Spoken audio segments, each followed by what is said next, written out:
Hello, and welcome to Artic's Cool Game Facts. This week, we're going to cover a personal favorite of mine.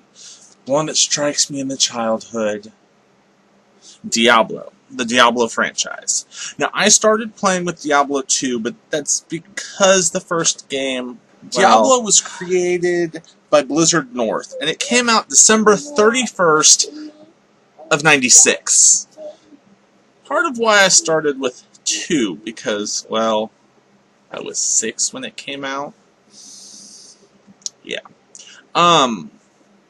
There was an expansion pack made for it called Hellfire, Diablo Hellfire, but that was not made by Blizzard and is not considered part of the continuity by them. Although it has been released packaged with it by Blizzard, so I don't understand it. It started on PC, but it did get moved over to PlayStation. Well, it was released on PlayStation at a later time. It had 3 classes: the Warrior, the Rogue, and the Sorcerer. Diablo 2 came out in 2000 and was a direct sequel, obviously, skipping past Hellfire, as I already explained. Lords of Destruction, the first official expansion pack, came out in 2001. And it offered the Amazon and the Necromancer as for my personal favorite, the Barbarian, the Sorcerer, and the Paladin, and the expansion brought in the Druid and the Assassin, which the Assassin was pretty cool, but I still hold the Necromancer close to my heart. First one I beat the game with.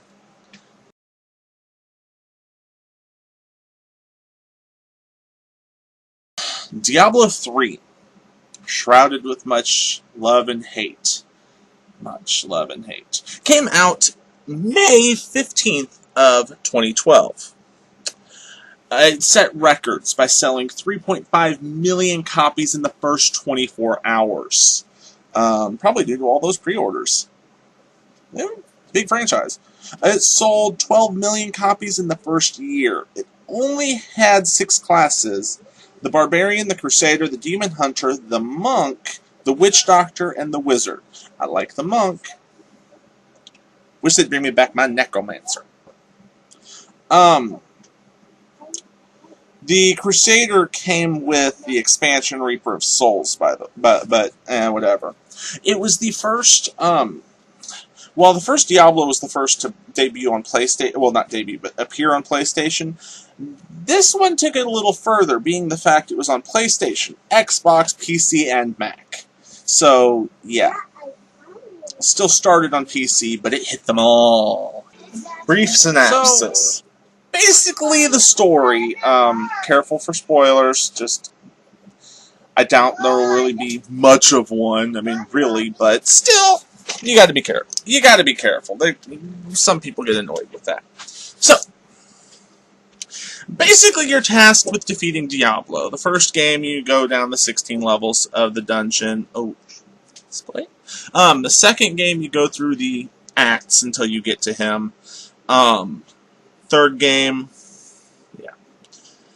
The whole thing's always been about defeating him, his brothers, his minions, etc. And just, it's a nice little dungeon crawl, lots of fun. Now, the facts. Diablo 1, fact 1. The launch screen. If you screen cap it, copy and paste it over into Paint, brighten up the background right there around his horns over by the menu, you get 2 separate messages.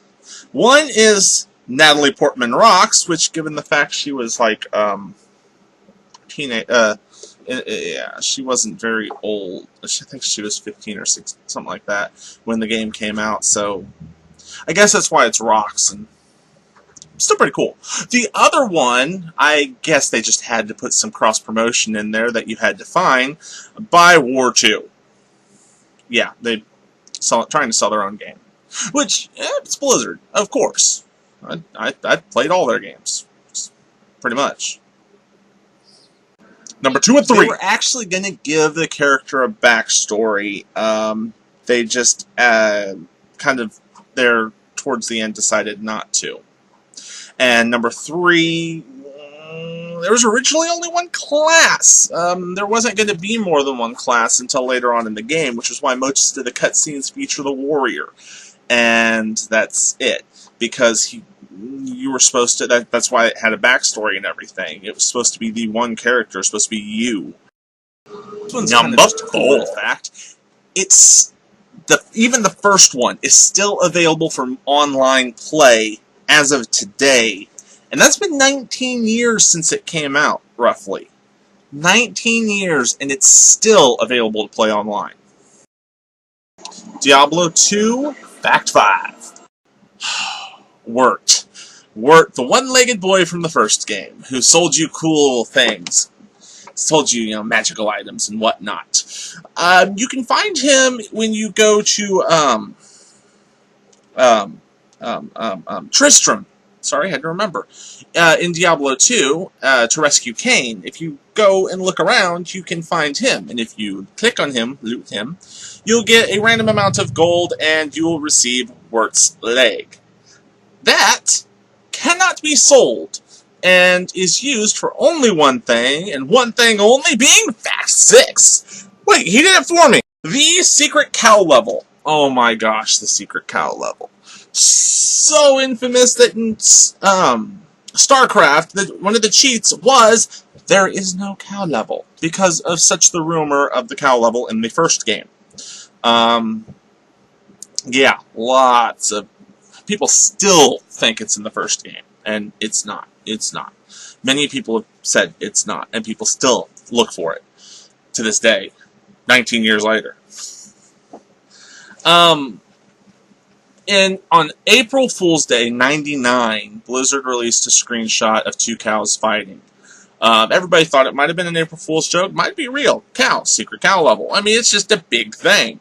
Well, when the game came out, they found out that after you beat the game, and you take the Artic cube, and you put Wirt's leg and a town portal in it, and you use it, and you get a portal to the secret cow level, which is increased. It's a little more difficult than regular. I think it's late game really difficulty. If you're not ready for it, it could take you out. Can I do this one? Number 7. The Halls of Valgat. I may be butchering that last name, and given the fact that it is someone's last name, a Fred Valgat, or whatever, a background artist for Blizzard. Number 8. Frozenstein. Do I have to tell you what that one is? Frankenstein. Frankenstein's monster. Yeah. Number 9. And this one comes from a book I love. I have to thank a friend for introducing me to the book, but still. Alder's Watchtower. Now, most of you probably would not get this reference. It would take an uber nerd too, because it comes from the book Belgariad by David Eddings. It's one of the 7 gods. Number 10. Almost every single, I say almost because I may miss one, but I'm pretty sure from what I've seen, every single one of the mercenaries you can hire in the second game is named after a Blizzard employee.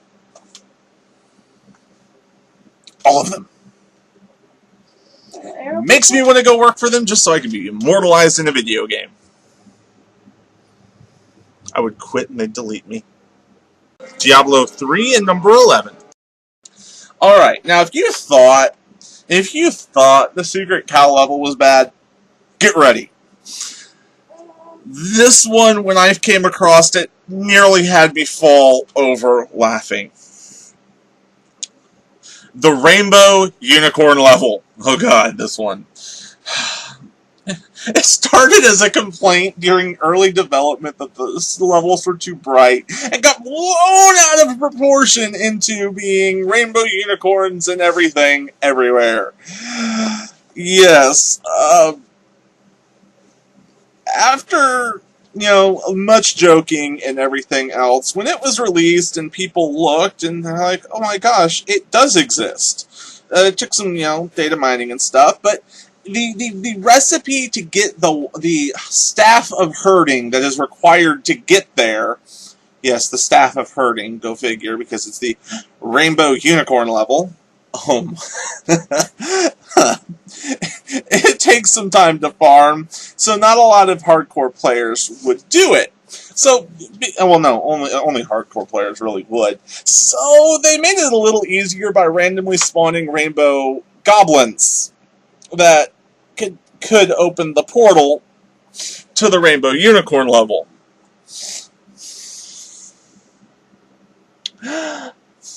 It has an increased difficulty, similar to that of like Act 4, nerfed loot because people used to go there and grind after they found out about it.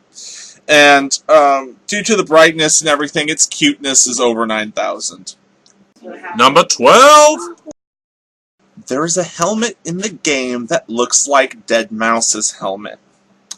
It is called Halcyon's Ascent, and the flavor text and effect are equally reminiscent. The flavor text is something along the lines of raise your weapon up. Yeah. The effect that it does is it will basically stun everybody by making them jump in place to the sound of dubstep music. Number 13. Now, if you thought Deadmau5's helmet being in the game was bad, just wait for this one. The bottomless potion of Kool-Aid. K-U-L-L-E. When you use it, not only does it heal you for, I think, 60 health or 60% of your health, but it also allows you to burst through walls summoned by wall elementals. Well, wall elites. For 5 seconds, you can run through walls. Kool-Aid! Yeah. Number 14! As a reference to a TV show, I'm gonna let you guess it. The achievement is breaking not so bad. You get it by taking an item and having it repaired at a merchant. Number 15! It's rare. Very rare. Super rare. But a license plate can fall from Gom's stomach, which is a reference to Jaws. Given the fact there's no cars or anything a license plate would be on in that game, it has to be a reference, doesn't it? Well, that was all of the list for this week. Thank you for watching. Feel free to hit that like button. Leave a comment for if you have a game that you would like to suggest me to do a video on. Please subscribe. I make game fact videos every Saturday, and gameplay videos through, well, sporadically at the moment. Thank you, and as always, have fun.